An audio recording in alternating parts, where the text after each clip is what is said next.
I've never really had a career plan. I often use the phrase that I haven't decided what I'm going to be when I grow up. How did this realization influence your career decisions and professional growth and your story? It's really great for these people if they start life and then they know, I'm going to be a doctor, I'm going to be a lawyer. I kind of envy them in a way that at least you've got a North Star that then you can head towards. And I've never really had that. I just kind of went from one job that interested me to the next. What would you say to that person who feels the pressure to map out the next 30 years of their life? It feels really old to say this, but I think the world has changed. There's much more of a focus on life, being happy and enjoying what you do. So I think...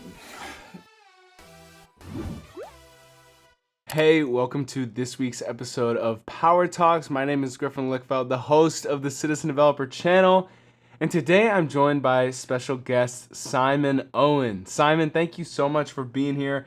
I wanted to get right into the first question, and that is, in getting to know you, you have said that you don't need a career plan. Or, maybe a better way of saying that is that a career plan isn't necessary.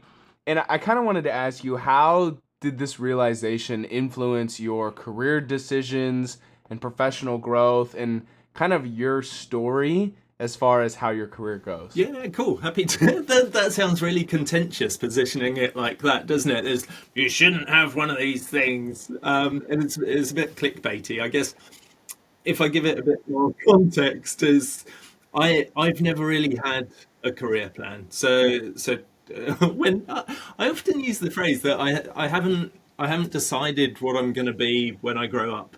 So it's really great for these people who they start life and then they know, I'm going to be a doctor, I'm going to be a lawyer, I'm going to be a fireman, I'm going to be whatever that profession is. And I really kind of envy them in a way that at least you've got a North Star that then you can head towards. And I've never really had that. So I'm coming up on 49 later this year. So I've been working for a while and I've never really known what I want to do when I grow up. So let me rewind a little bit and give kind of a snapshot of my history and talk you through what I've done.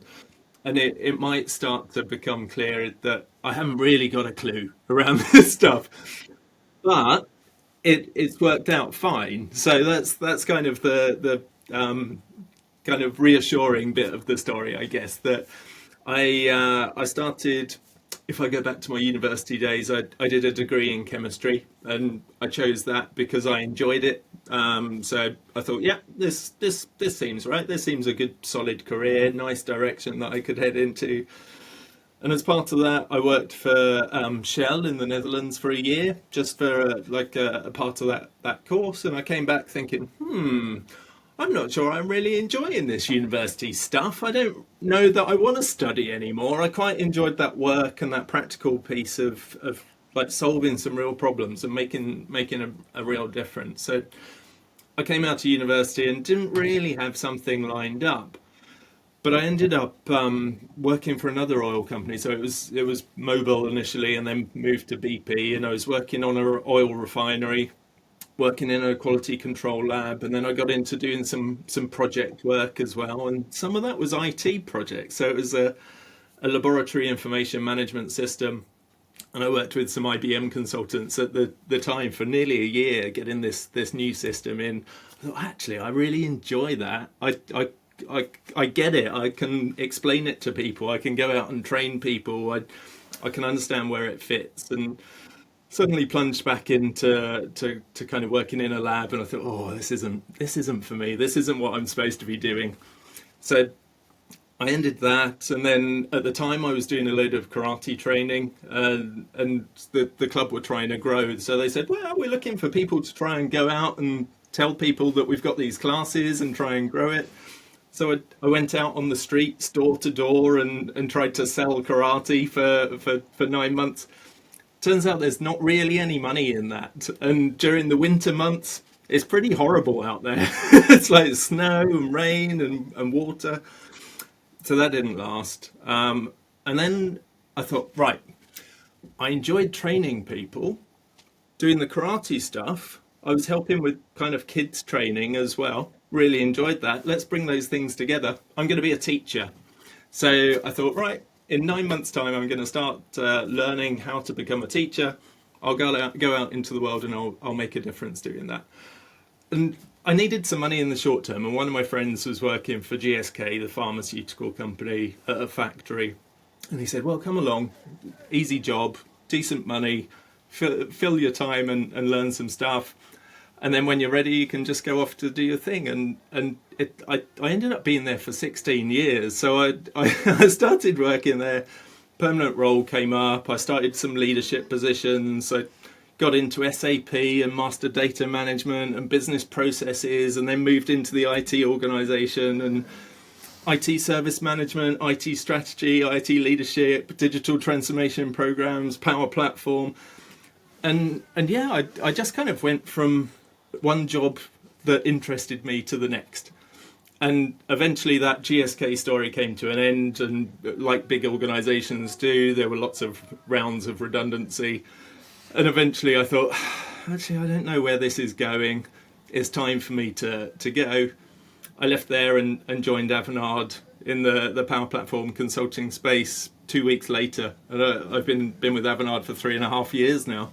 So fun, man. Like, if anything, I think that can be super encouraging because I am definitely a planner. I don't consider myself like a worrier, but I think a lot of people can be, you know, can be planners or feel like they struggle with worrying about what the future holds for them or what their career looks like. And if anything, you're coming on here and you're telling people that it will be okay. And I think that's awesome that it's worked out for you and that for you've been able to find that, at least I guess for now, right, that your career has led you to the Power Platform. And I love how your career has organically evolved into what it is. And I wanted to ask you, like, what would you say to that person who feels the pressure to map out the next 30 years of their life or of their career?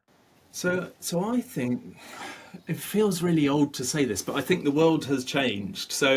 Even kind of before me, I think a lot of my parents and their generation, you'd go into an organization and you'd kind of expect to be there as long as you liked it and you did a good job.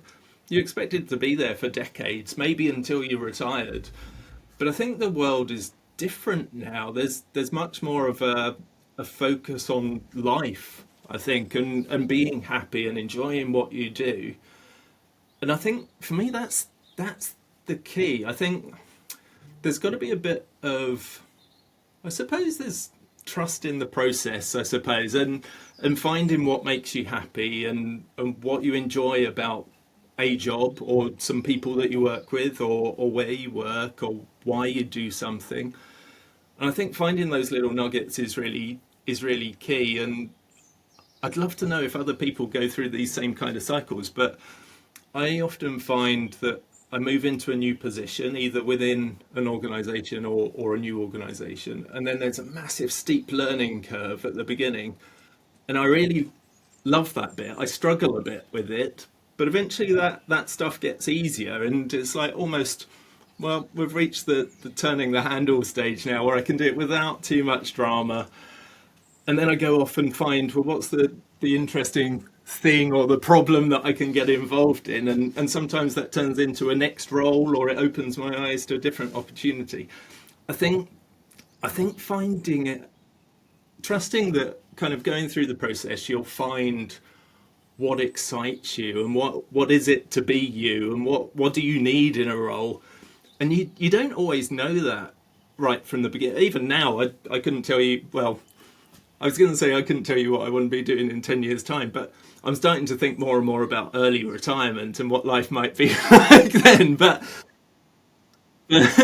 I think going through work, it's important to be happy. It's important to find your challenge, and that's kind of the cycle that I've been through. And it hasn't been constrained by a certain industry or a certain type of role. I'm kind of open to exploring anything, and I think just following what interests you really really is important. So trying my advice, if I tried to summarize that, would be follow your heart, I suppose, and find that stuff that you just enjoy, because then it makes going to work a lot easier. Yeah, for sure. I think there is, a lot to be said about the Power Platform and specifically how when you're in it, you're constantly, like you said, you're constantly solving problems. And I think as people, as humans, like a lot of times we can be wired that way where we just want to solve problems. And, whether it's creatively. And I think, whether it's a new feature or a new client in a new industry, like there's constantly new problems to solve that we haven't solved ever before or in a really long time. And so I think that's something that's really unique about, I guess maybe the tech and the software industry as a whole, but especially the Power Platform. And I have kind of a different question, but in a similar vein to, um, you know, what we're talking about here, and that is, like, what are some of these kind of transferable skills that your prior jobs and the different industries and the experiences that you got?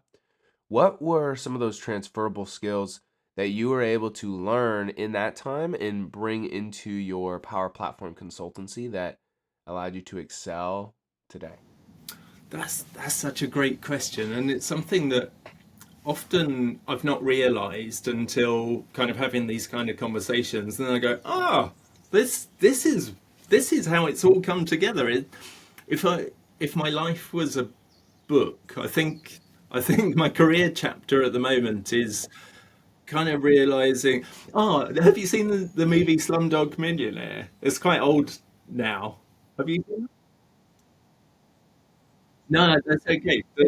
The premise of it is that there's this guy who's on a TV game show who wants to be a millionaire, and these questions keep getting progressively harder, and they're very precise and very bespoke, and they're quite specialized knowledge the higher you get up the prize ladder.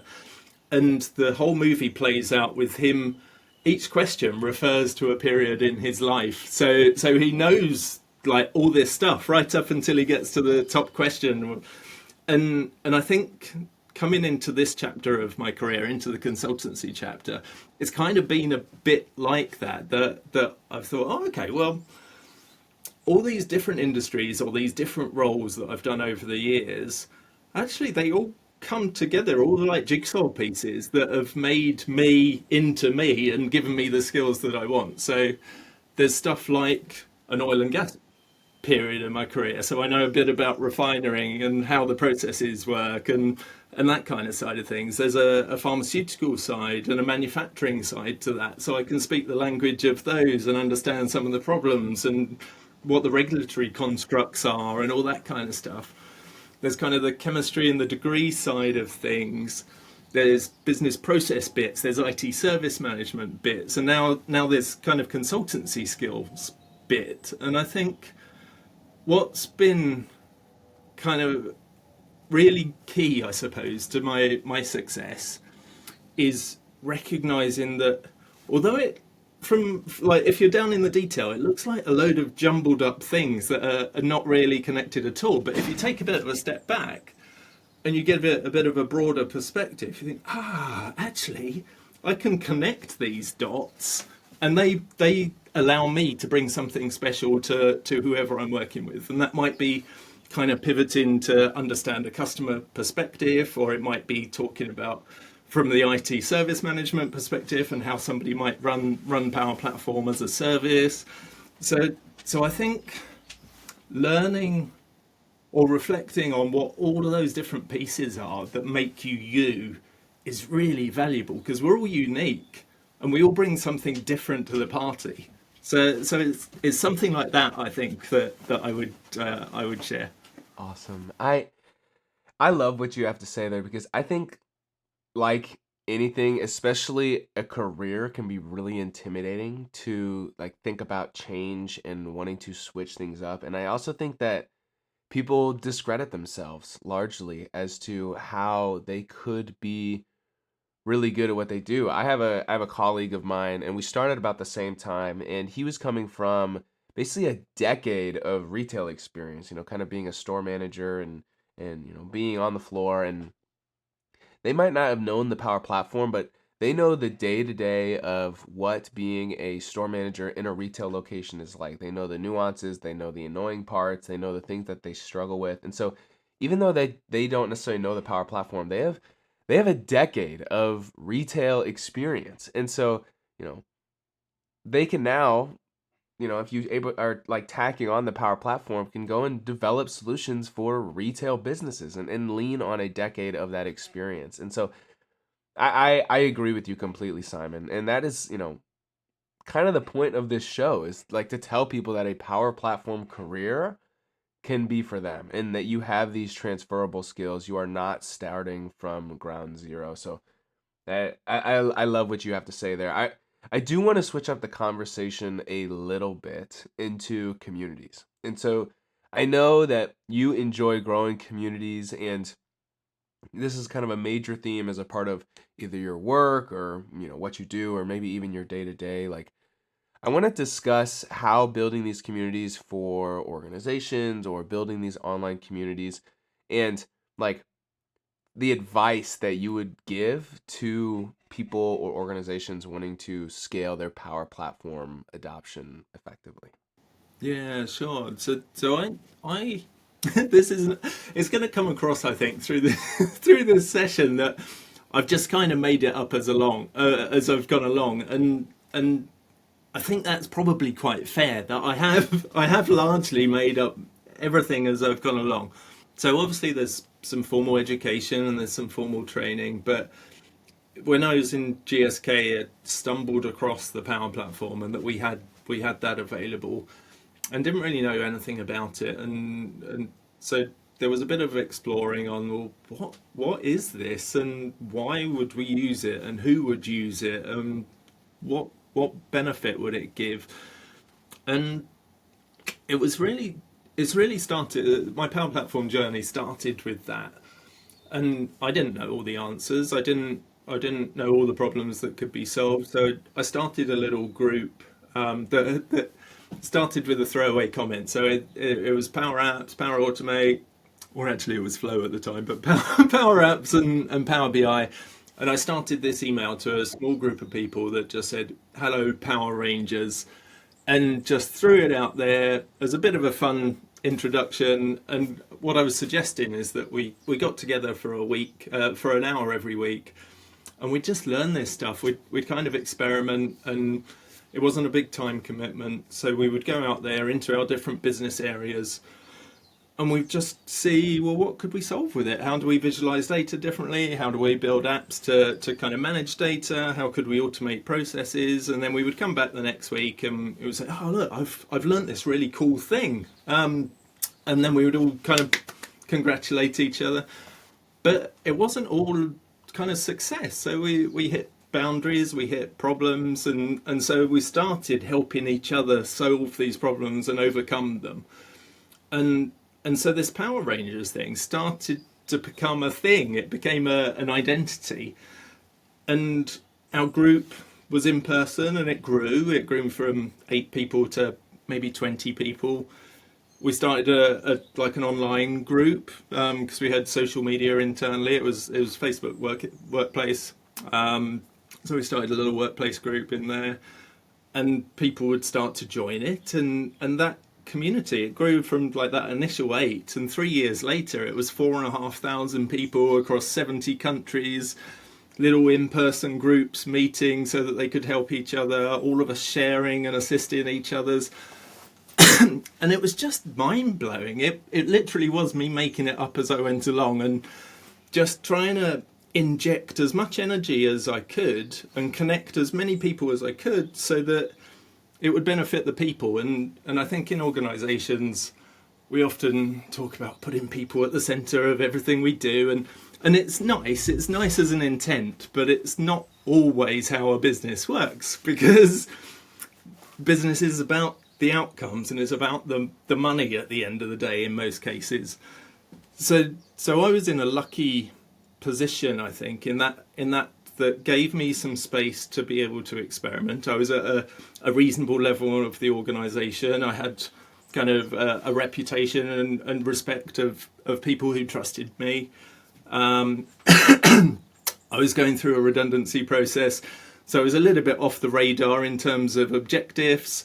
So I had some freedom to go off and experiment. And I think all of these bits came together to help me understand that actually there's something really special about communities. And there's something incredible we can do to kind of all help each other learn, be better, break down barriers, understand problems, get ideas, be inspired. And it was just incredible to see that how this thing grew, that actually really, really thinking about what's in it for each individual, not just a random group of people. That kind of changes their world, and it inspires them to then kind of follow the same behaviors and go off and help other people as well. So to then be connected into this massive organization called the Power Platform community, outside of that, my mind was blown that there were other people like me doing the same thing with the same intent and just going out there and wanting to help people. So I think there's probably just a few key things that I always talk about when building community, and it's kind of putting the person at the middle of it and understanding, well, what's in it for them? Why should they be bothered? How's it going to help them? And then inject energy into it. A lot of the other stuff, you can put structure around it and make it better. But I think if you've got those two key components, then you're probably off to a pretty good start. Hey, if you are finding this video impactful or insightful, be sure to like and subscribe. But more importantly, if you are wanting to learn more about the Microsoft Power Platform, then you are going to want to check out the completely free self-paced course that has all of the hand-picked content directly from me as the first link down in the description down below. This is going to teach you everything you need to know about the Power Platform to get started and pass your first few Microsoft certifications. I can honestly say that as a Power Platform consultant myself, that I love what I do, and I don't think many people in today's day and age can say that. If you are wanting to learn more, as I mentioned, be sure to check out the first link in the description down below to get in direct contact and connect with me. All right, let's get back to the conversation. So I have a couple of follow-up questions, and I guess I'll start with this one first. So, excuse my ignorance, but is the Power Rangers group, like, is that the correct name? Yeah. Okay, so, like, I want to know, like, how did you practically grow it? Because, like, how did you spread the word that it was out there and that it existed? Because I think there are a lot of people that maybe want to build a community or build a user group or, you know, build a newsletter or a Discord group or whatever.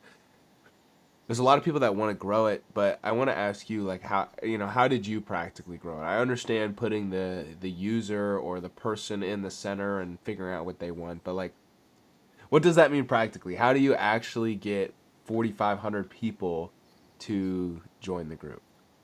Yeah, it's a really great question. So there was some elements to it that I was more structured around, and there was some that maybe I was a little bit devious about, I suppose. That my goal was to, because I was part of a redundancy process at the time, I didn't know how long I would be in the organization. So one of my goals was to it sounds really cliched and a bit weird, I think, but to leave a legacy, to leave something that actually what I would have really loved, and I think I've kind of got it, is that people through their career, there's key people that you look back at and think, yeah, they really made a difference to my journey, or boosted my confidence, or helped me learn a thing, or inspired me to do. And I thought, oh, it'd be really nice if I could walk out of this organization and leave some of that behind me. So there were some pieces where, certainly at the beginning stage, it was completely unstructured. Didn't really know kind of how to build a community. I didn't even know we were building a community at the very beginning. So really it was about trying to increase the amount of impact I could have on individuals. And really that was about that initial group of 8 of us, encouraging them to talk to their peers, to their colleagues, and see, well, is there anyone else who wants to get involved and learn as well? And so their positive experience then kind of rubbed off on the rest of the people that they came into contact with.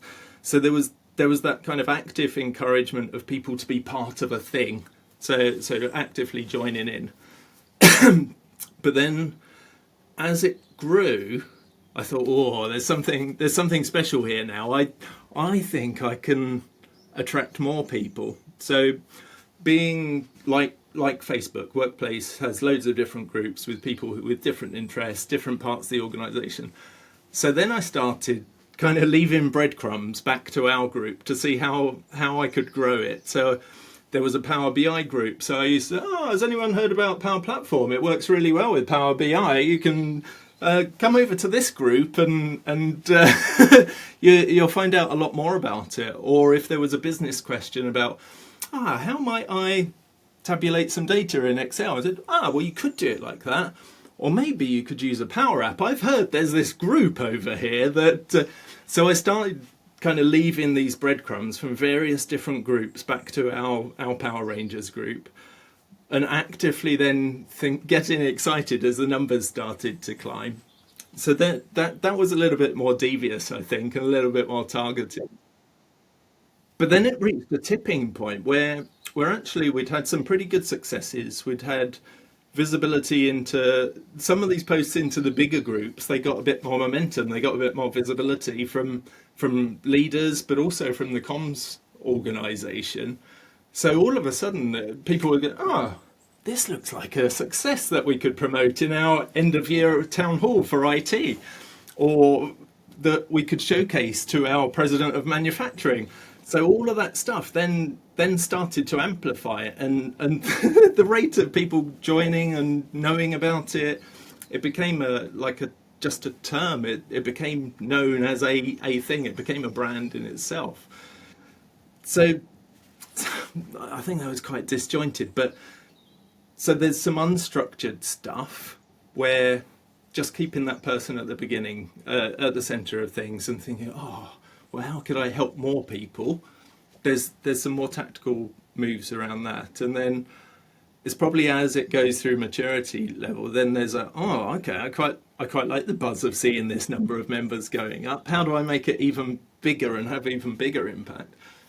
So then actively trying to build those bridges out to a wider network is really key.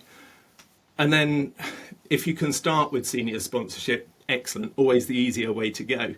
But if you can kind of get that visibility organically by shouting about the successes and the impact, then leveraging that when it comes along is super important too. Yeah, I think that's super cool. I kind of a follow-up question, and more on that kind of community impact piece of it.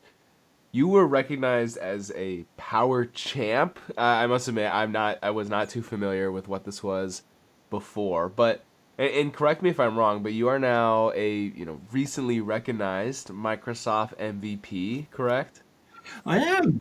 Yes. So the beginning of the Congrats, man. Super happy for you, truly. I wanted to hear how have these things, maybe these recognitions or accomplishments, continued to motivate your work and community involvement? the Power Jump one is a really nice milestone. So through growing this GSK community and linking out into the broader Power Platform community, I kind of got on the radar of Microsoft, and it must have been, I don't know, 6 to 9 months into our journey, I think, and I had about 300 members in our Power Rangers group, and I thought, this is amazing. This is as good as it's ever going to get. and so Samir Banga in the PowerCat team in Microsoft, we got a connection made between us and started talking to him, and he was really excited. So he said, well, we've got this conference coming up in Atlanta in June, I think it was 2019, something like that. Said, and we've got like a customer focus section to it where we're bringing along some manufacturing companies. We'd love it if you could come along and talk about what you've done with Power Platform, how you've grown a community. And I said, great, I'll see what I can do. And luckily my leadership supported it, and all of a sudden I was out there in Atlanta with kind of loads of like-minded people, and some of the real superstars of the Power Platform world, kind of the Will Dorrington and Chris Huntingford and all those, Keith Watling and all those amazing people who've kind of been my idols for since the beginning. And as that kind of few days of conference went on, there were some get-togethers, and we were in a, I think it was in a bar perhaps with, or it might have been a meeting room, but with Ryan Cunningham, and he came up and he said, Simon, we've kind of got some of these power champions, and Keith was one, and a few other folks. Alan Chai was another, and so he gave me a pack of these power champ cards. And it's like, oh, and it was just really, really astonishing to think that I was one of that group. That Power Platform was still pretty young in those days, and it felt like we were doing something special and groundbreaking and kind of leading the way. But to be recognised alongside some of those folks that I'd been kind of wowed by was really nice, and to get that almost kind of the thumbs up that, yeah, you're doing something different here. You're doing something special. It's a real boost to your confidence and reassurance that actually you're kind of leading in the right direction.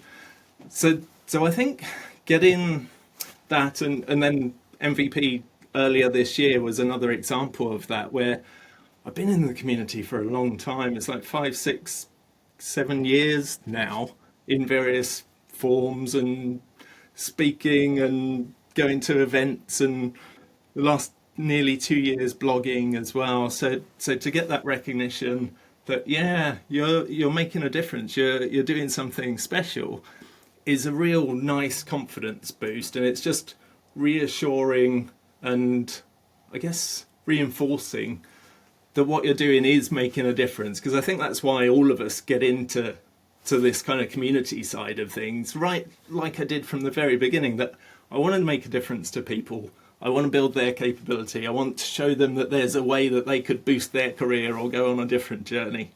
So yeah, it's really nice to get these little things along the way. What are the nice things about the in-person stuff? The conferences, the events? Like, at this point, I'm a little bit embarrassed to admit I have not been to a conference or an event or anything like that in person, and I think I would really enjoy it both as an attendee and as a contributor or as a speaker. Like, what are some of the things about these conferences or events that are so like super special, as you might call it, in these in-person environments for you?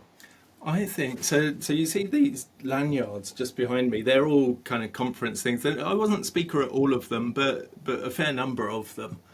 And I think whether they're the bigger events like these, or even just a local user group, I think that the best thing ever is just geeking out with people who have a shared interest with yourself. So, and it's not that you're always agree. Everyone's got a different view on how you might solve a problem, or how you might develop a solution, or how you might implement it in an organization, or how you might grow a community. There's no right or wrong answer.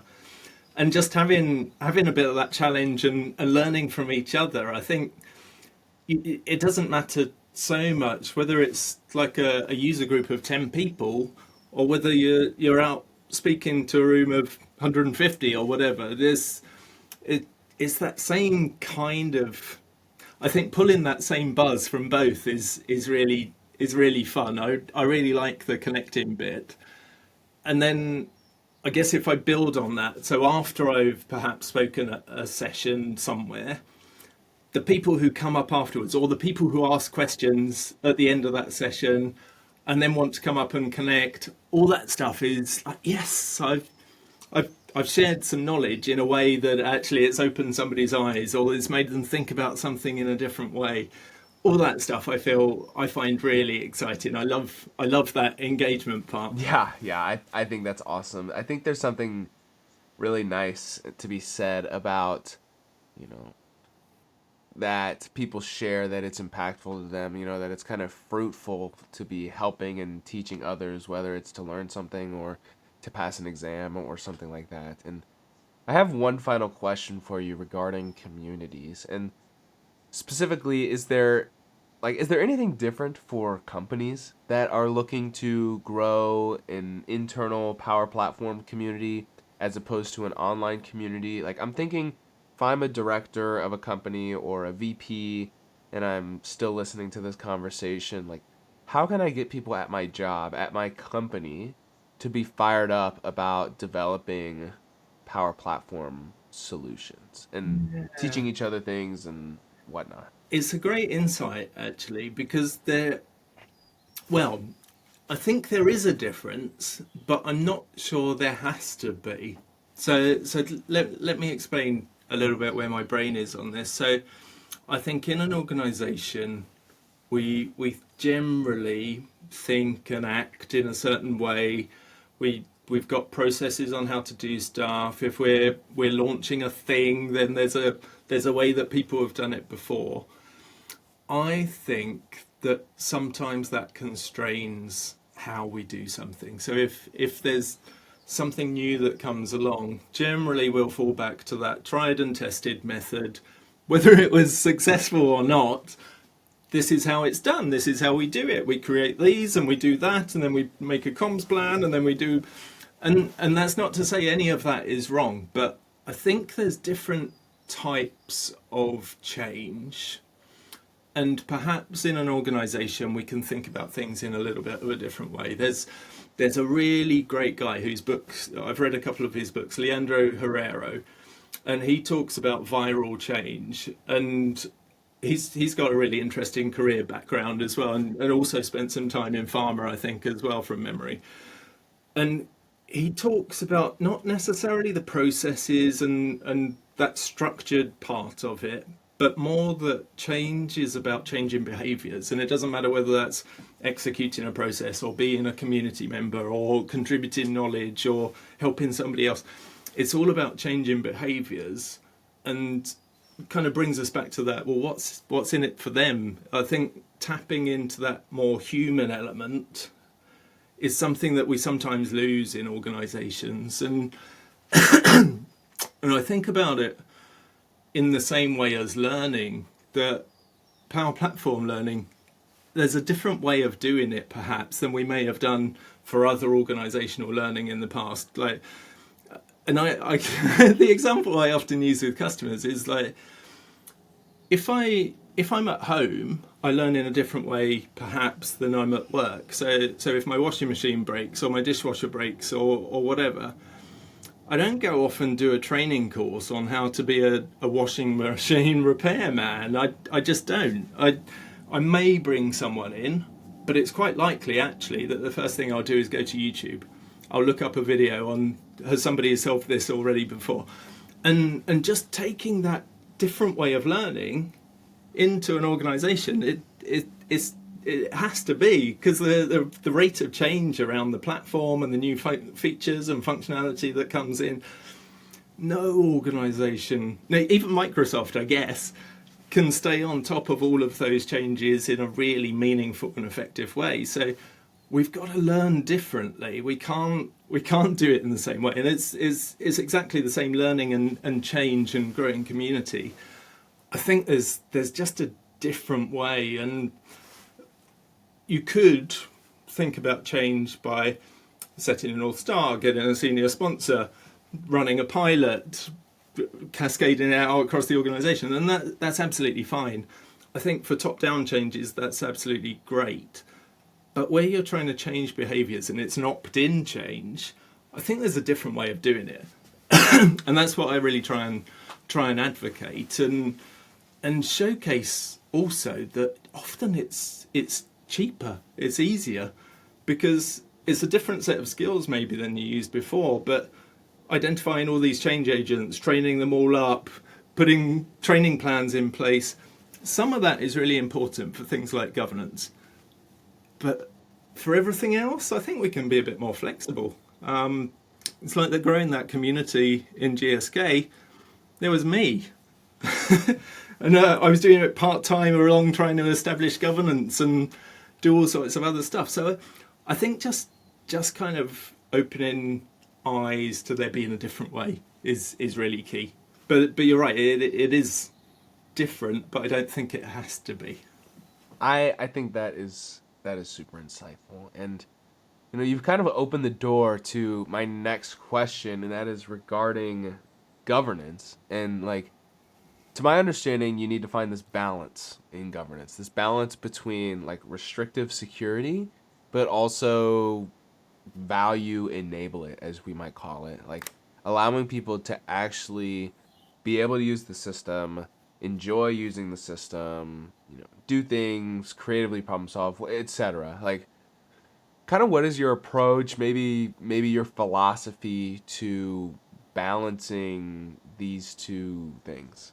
Yeah, so I take a real risk based approach, and I once had a really good question. I was speaking to a bunch of Microsoft sellers ages ago. Ages ago, it was at I think it was at Chelsea Football Club or something. They were using some of the suites there, and I had a question at the end of my presentation. It's like, well, how much governance have you had to put in place to kind of make this happen or enable it to happen? And I just stood there and I thought, and my answer was one word, and it was enough. And I think that's the way, that's the guidance I would give. So taking that real risk based approach and thinking, well, how do I set up the platform and configure it in a way that I can be as restrictive as possible and reduce the risk as much as possible for one group. But then as that risk increases, I can put the right controls and best practices and standards and governance processes in place that actually I'm managing that risk at the appropriate level. I'm putting enough governance in. And so the way that I look at it is to think, well, okay, well, if I'm a general business user, I don't know anything about application lifecycle management or solution development lifecycle. I don't know about requirements gathering. I probably don't know about anything that a professional developer might know. So if I'm used to using things like Excel and SharePoint and Teams and Outlook in my day-to-day life, how do I put the right controls around the platform to make it one of those standard tools that actually the risk is no different than if you're building a table of data in Excel? It's the same choices of you have the control of what data you put in there. You shouldn't put salary data in there. You shouldn't put personal information in there. You shouldn't put health information in there. All that sort of stuff is generally covered by an organization's core policies and procedures that everybody gets trained in, but maybe doesn't always remember.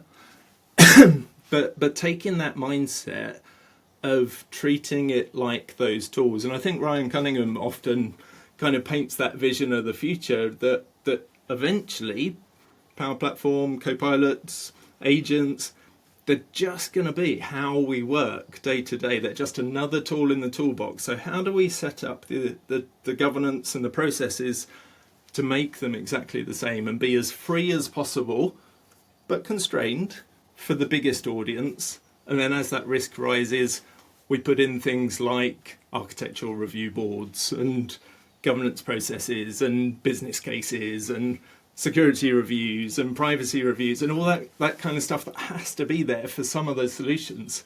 So that's the model that I define with customers and how I approach governance, to try and be it's achieving that balance of trying to be as free and empowering as possible, but within the confines that keep everybody safe.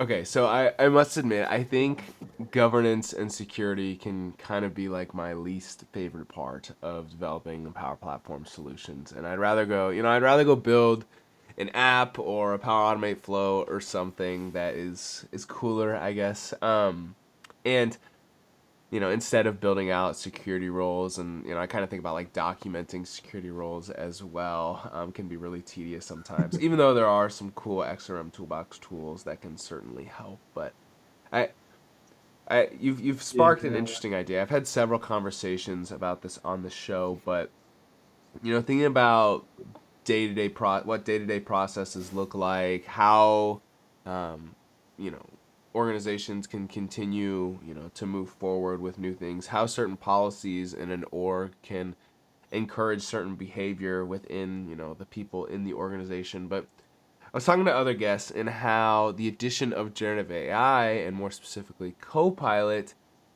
has kind of changed the game in a way, and that now you have the ability to easily access potentially more information that you actually had access to before but didn't really know that you had access to before. And so if something isn't explicitly prohibited, generative AI could potentially, bring it to life, I guess is the word that I think of. And Yeah, so yeah, it's completely. an interesting topic and conversation, and I think it fits well into this, but I think we could talk about it for 30 minutes to an hour if we wanted to. So I don't know if we have the time. Yeah. You could spend days talking about governance for sure. Yeah, it's such a big topic. So I can understand why organizations get overwhelmed with it and have fears like that share with everyone capability is just a minefield, isn't it? Minefield.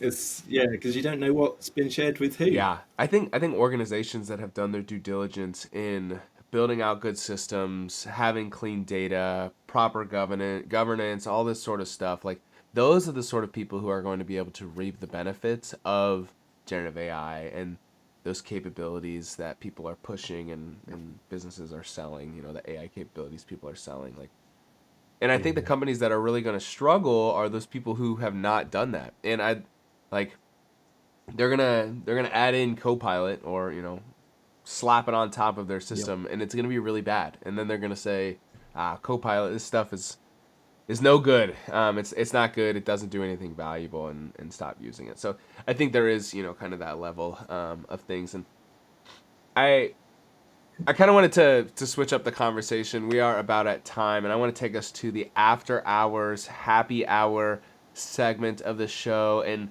learn a little bit more about you, Simon, as a person. And Simon, I love it. You have not stopped smiling in the last like 45 minutes of us talking here, and I love it. I personally try to bring a ton of energy to what I do, and um, I just think that you're great, truly. And so I I previously asked you about your hobbies. You love to cook and to get outside with your dogs. I mean, please tell me a little bit more about you and your hobbies. Yeah, so probably the last year or so, I've started building a bit of an outdoor kitchen, and it's not super fancy, but I'm getting all the right components in place at the moment. So we've the last 12 months or so, we've spent a lot of time sitting outside eating pizzas with friends, with fresh off the pizza oven, or firing up the big green egg and just roasting a thing, or some steaks, or anything really. I try and find the excuse to just get out there, even to the extent that we're kind of early February, and just the other night it was raining, it was dark, the wind was blowing. I was out in the garden with my head torch, kind of tending the barbecue, getting some chicken skewers on there, and I just love it. I do, and I think that there's kind of a theme here as well. So a lot of us in consulting world, and especially the power platform world, we spend a lot of time on a screen and on a keyboard, and I really like those things that just gets me away from that. So stuff like being out in the garden, cooking, or taking the hounds out who are both sleeping next to me at the moment. That stuff is really cool, and I really like just getting those DIY jobs, those manual jobs done as well. Like to the weekend just gone, I ripped out a fence, so I had to get the bolt croppers out and cut some wires and sling bits of wood around.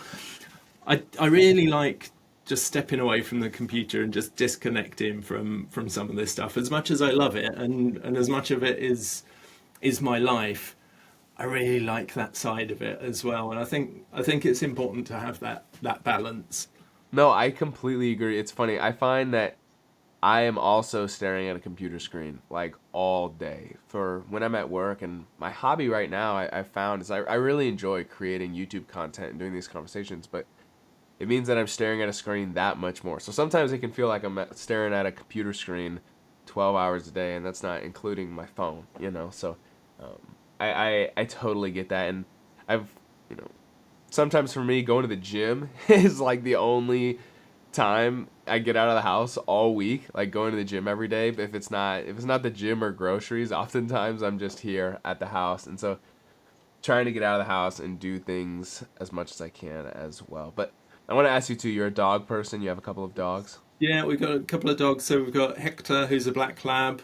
He's just coming up on 11, and we've got Daisy, who's a Cairn Terrier, and she's 4.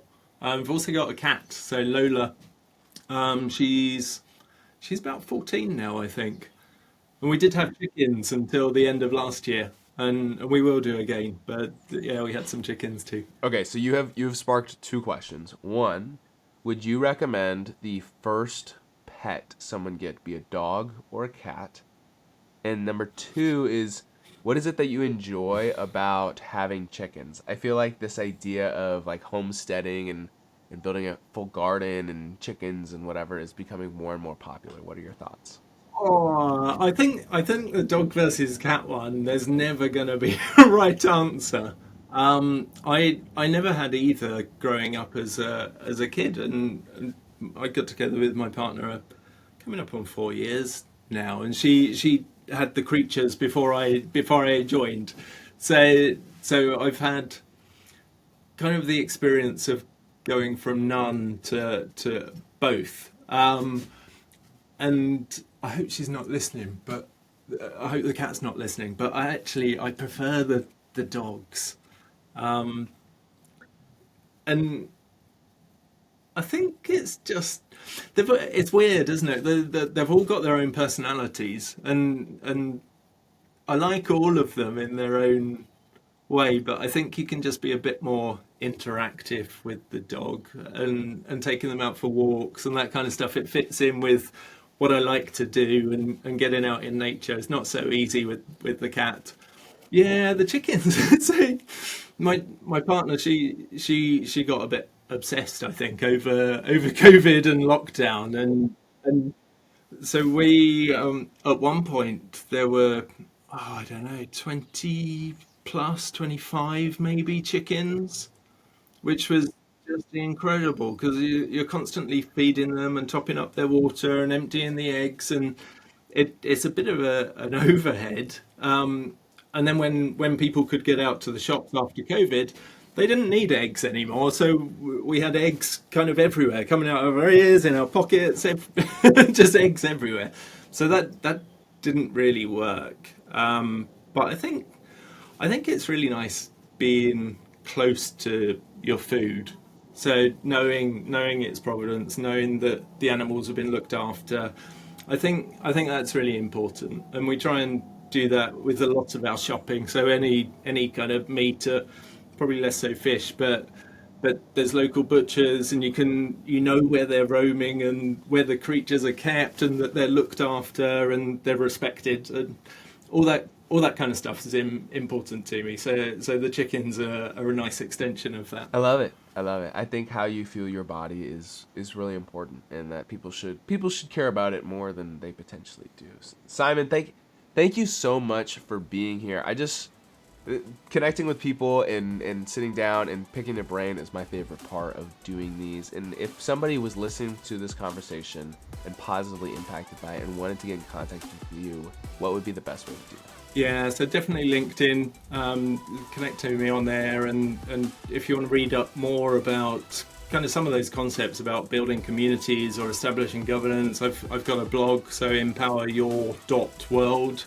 So there's loads of stuff there. Always happy to connect and bounce ideas around as well. And if you see me at a conference or a user group, come up and say hi. Awesome. Yeah, that wraps up another episode. Simon, thank you again for being here. And thank you to you for sticking to the end of the video. My name is Griffin Lickfeld, the host of the Citizen Developer channel and the Power Talks series, which you can find on any platform, your favorite platform, how you consume podcasts. and I'm excited to connect with you in the next one.